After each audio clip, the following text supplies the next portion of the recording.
Welcome back to yet another Rising Rampage box opening video. We opened one of these a few days ago, and even though we're not a pack opening channel, the mere idea of potentially pulling a Prismatic Secret Rare is a little bit too much to pass up, but I don't think that'll happen. I think the chances of that happening are so low, it's almost not worth mentioning. You'll only pull one Prismatic Secret Rare once out of every 2 cases, which is 24 boxes, so we're probably not going to pull one, but we might. It's possible, and in today's video, I do want to mention that Rising Rampage isn't the most competitive set, it's not the most valuable set, and that means if you want cards out of this, you should not be buying boxes, because the chances of plussing, quote-unquote, off of a box are almost zero. I mean, they truly are. So if you want cards from Rising Rampage, you just buy singles, and buy singles using my link to tcgplayer.com in the description below. And also, kind of just sort of a random tie-in here, I had another mail day package come while I was on vacation. I'm still on vacation when this video goes up, but on the one day back that I've had, I had one last piece of mail come in from the Battles of Legend and ban list stuff. So at the end of this video, we're going to open that on camera for you guys to see, because I put that in like the sneak peek opening, and we haven't seen that mail since then. But I bought some extra cards from Battles of Legend, and they just came in. And yes, of course, I did in fact buy them off of tcgplayer.com, although I did not use my own code, because I don't think I'm actually allowed to use that. But if you guys want to help out the channel and also get some Rising Rampage cards without wasting money on packs where you'll pull a bunch of garbage, make sure to use my link in the description below. That'll be the last time probably I'll mention it this video. And I did want to say that huge shout out to TCG Player for giving me an affiliate link. It definitely helps out a ton.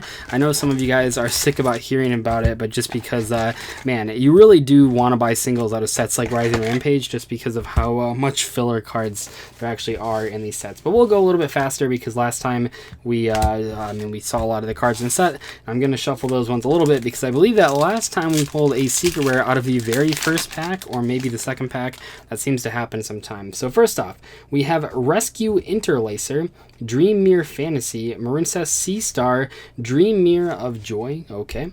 We have Vessel for the Dragon Cycle, okay. Set Uppercut, the Sacred Lands of Smorg, Yosenju is now World Legacy Bestowal. So we have those Dream Mirror cards.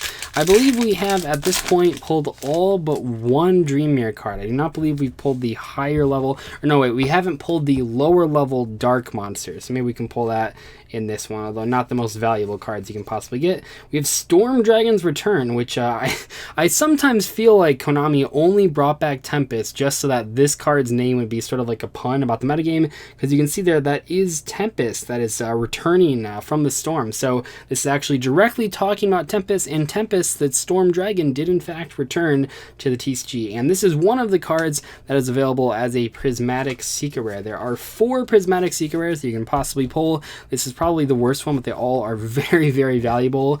But the best one is the Link 4. So you can pull a Prismatic Secret Rare of a Rare, Super, Ultra, or Secret.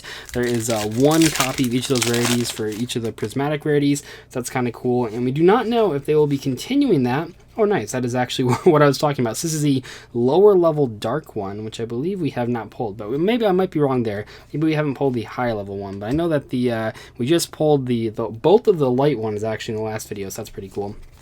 But the whole thing with Prismatic Secret Rares is that, yes, Konami is probably just putting it in this set because they want us to have a reason to buy it, but also it's kind of interesting because they said in a video, in an official posting, that you can only pull Prismatic Secret Rares out of first edition boxes, so that'll actually make the long-term value of this set go up, and that's kind of interesting because this is one of those sets where the long-term value would probably be terrible. It's sort of like Secrets of Eternity, sort of like New Challengers, where even if there are a couple good cards in here, they're not really that competitive, not really that iconic.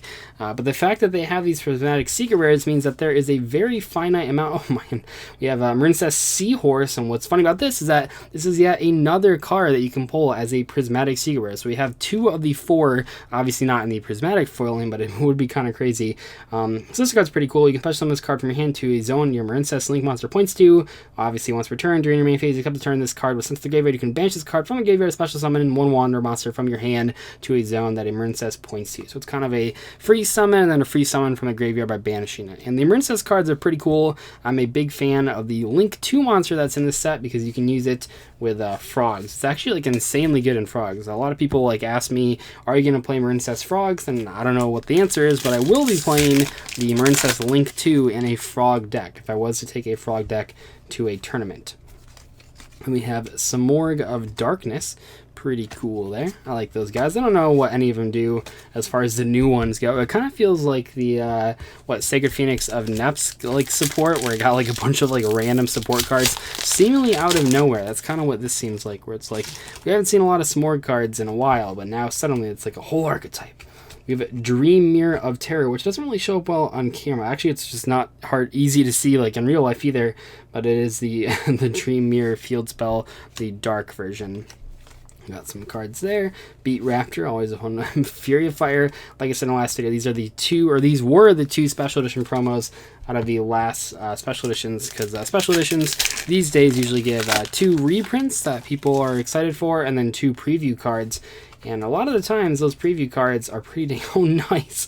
It's actually one of the better pulls. So that is exactly what I was talking about like 2 seconds ago. Remember, it says Coral Anemone. I probably will get roasted in the comments for not being able to pronounce that like I always do. But this card is insane. So it takes 2 water monsters, just like Mistar Boy, although the arrows are not as helpful. But this thing says you can target 1 water monster with 1500 or less attack in your graveyard, special summon it to a zone this card points to.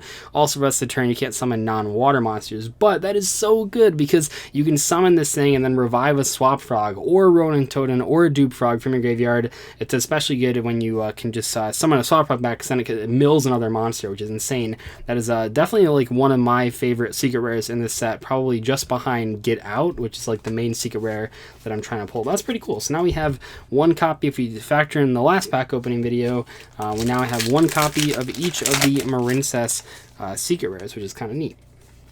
Got some stuff here. Got Samorg, Lord of the Storm.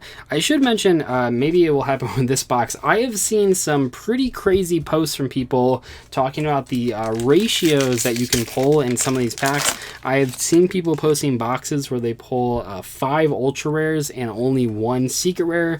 Obviously, that is not what you want to do with this set. The ultra rares are, even the good ones, are not going to be super valuable, at least not as valuable as a secret rare. I've seen some boxes with no secret rare. I've seen a lot of messed up ratios going on. I don't know if the Prismatic secret rares threw that off or what, but it is, oh nice. We got Dragoonity Knight Romulus, a very, very good ultra rare. We actually pulled 1 copy of this in our sneak peek opening, and this card very well could see competitive play. I would not be surprised, especially with Tempest coming back. We could see some more dragon strategies in the metagame. Obviously, we have all of the guard dragons are currently not restricted on the Forbidden and Limited list for some reason. So for that reason, I mean, this card seems like a natural inclusion in a lot of decks that are playing guard dragons. See, here we got Morpheus, the Dream Mirror White Knight. So I actually do think that it's the counterpart to this one, the dark counterpart to that guy that we are currently missing. So hopefully we can pull that. I don't know if that's a super rare or an ultra rare. I know that the lower level light one is an ultra rare, so that's something we pulled in the last box that we opened. See here, and oh man, we got Cap Shell. Oh, geez. You can only use one of the following effects of Cap Shell once per turn, and only once a turn. If this card is tributed, you can draw 1 card. If it's used for a Fusion, Synchro, or Link Summon, you can draw 1 card. And guess this. If this card is attached from an Xyz monster to activate a monster's effect, you can draw 1 card. This card is terrible. I don't know. I saw this card on Simo's like top 5 list, top 5 cards from the set, and I think that's hilarious. I mean, I'm not saying this card is like the worst card ever printed, but for it to make it to a top 5 list, that means that the set must be pretty darn bad. The fact of the matter is that even though this thing might seem like it has some cool applications, and even though it's a fiend and a dark, so it can fit into like a lot of different strategies that use those different attributes and types, the problem is that there is a version of this card that is much easier to activate. It's a reptile monster that says draw 1 card when this card is summoned. Yeah, this card might be useful in some other situations, but the fact of the matter is you're only drawing one card with this when you summon it, right? Or when you use it for something, like during the turn that you bring this thing out and use it for a material or use it for a link summon or whatever, you're only drawing one. So why not just play a card that draws one immediately whenever it's summoned? You don't have to use it for a link summon, but it is pretty funny. I sent Alex a message and I was like, do you know about this reptile card that does like basically the same thing but way faster? But he just kind of laughed. But it is funny to think about that. That is one of the better cards in the set, even though it will likely never see any play. Maybe I'm wrong. Maybe I'm wrong. I think if you could use each of the effects in one turn, like they were all, each effect individually was a hard once per turn, maybe then you could like play it. But I think in reality, because all of them collectively are once per turn, so you can only use one of them in a turn, makes this card a lot worse. Sorry, Capshell, and that is a TCG exclusive, one of the many bad TCG exclusives that we got. We got Marincess Wave. We've pulled a lot of these cards in this video. That is pretty cool. I think we have every single one of the cards in that archetype. I don't know, maybe they have like another ultra rare. We've pulled 2 ultra rares, pulled both secret rares, pulled some other cards as well. I think there's a couple commons too. We'll just have to see. We have Mayu Senju Haitot. I don't know. Something like that. It's probably Tot. That makes sense. Yeah, it would be pretty funny to see Capshell see competitive play. I'm not saying it can't see competitive play, but I do actually believe that that reptile monster that was just released, which was from the anime, I believe that that is a much, much better card. Yet another Dream Mirror White Knight. We have not pulled the other one. I don't know if it's called Terror Knight or Dark Knight or something. Maybe Black Knight. I'm not entirely sure. I guess this card isn't called Joy Knight, so the other one is probably not called Terror Knight, but that'd be a kind of cool name. We have some more Lord of the Storm. We have so many copies of that archetype. Maybe we can actually build some more deck. Just kidding. We don't do deck profiles on this channel. We do deck profiles just as often as we do pack opening videos, which is to say, not very often. Hypernova Burst. Pulled another copy of Win. So in this opening, well, not quite, we've pulled because this is another one of the Prismatic secret rare possibilities. So in this opening, we've pulled 3 out of the 4 possible Prismatic secret rare cards. Obviously we didn't pull them in like the expensive version, but it is kind of funny to think about. It would actually be kind of cool to pull all of them in one set, not to mention that the Link monster, the one that we haven't pulled yet, is actually the best like one of all of them just as a card stands. I mean, Win is pretty good as well, but just in general, it is that one would be really cool to pull. It's basically a light and darkness dragon, but in the form of a Link 4 monster, and it's optional to negate, which is really neat. Although it only negates monster effects. Oh, there we go.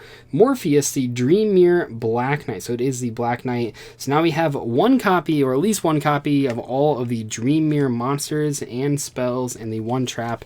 That is pretty exciting. Obviously, I don't think even as a joke I would build a Dream Mirror deck, at least not in the state that they're in right now, but maybe someday in the future when the Dream Mirrors get some crazy cards, which I don't see how it's possible considering how bad the field spells are. I think that maybe this could go up in price. Actually, it'd probably be the light one that would go up in price, the light level 1 monster or whatever, just because that one actually has a pretty good effect. This one has a good effect as well. Both of the lower level ones are pretty powerful. I mean, in relative to the rest of the Dream Mirror archetype, because they special summon from hand and then one searches. For the last pack here, we have a Samorg, Lord of the Storm.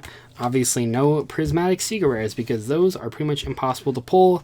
I'm sure if you open enough, I mean obviously if you open enough boxes on camera, you would eventually pull a Prismatic secret rare, but we're not pulling those in today's video. And I'm not opening more boxes of this set because it's really, really bad and it's a set you want to buy singles from, so I'm not going to do that, so we won't ever pull a Prismatic secret rare on camera. I do have my mail day opening though, we can go through this. So like I said, this is stuff, I think that this stuff is the rest of Battles of Legend cards that I had ordered. And like I said at the beginning, I'll mention it one last time real quick. If you'd like to order these cards and get them in the mail like I did, you just have to go to tcgplayer.com using the link in the description below. So first off, we have Salamangreat Almirage. I ordered one other copy of this, which came in the last mail day opening, but now we have 2 total copies. Just in case you're playing this in a deck, I don't know, that was playing Pot of Extravagance and Sangan, you'd probably want to play multiple copies of this, just in theory. Then we have Donna Wrestler Prankatops, 2 copies. Yes, every YouTuber pronounces it wrong. There is no, it is not Prankatops, it is Triceratops, which is a very hard word to say. Those obviously look gorgeous, like truly some of the best looking secret rares I've seen in a while, but maybe not quite as good looking as, oh baby, Artifact Lancia. Oh man, this card looks so good. I'm so excited to have secret rares of Lancia, as this card is just, it is so long overdue for a secret rare foiling, and I'm so glad we finally had them. Now when we're playing in a format, we'll likely be playing in a format at least where they are very, very strong. They've been one of the most popular, if not the most popular side deck choice for 2 formats straight. So we'll have to see how good this is going next format. Pregutop's obviously a really good card just to have in general, as well as the Salamangreat Almirage. This is actually a really, really good, or a really solid Battles Legend mail day, just because these are some of the best cards in that entire set, and in my opinion, the best cards in the entire set. But hopefully you guys enjoyed today's opening of Rising Rampage. No, we will not be doing another one of these, just because the set's really bad. Just buy singles so you don't pull a cap shell in your box and waste a bunch of money. I'll see you in the next one though. Goodbye.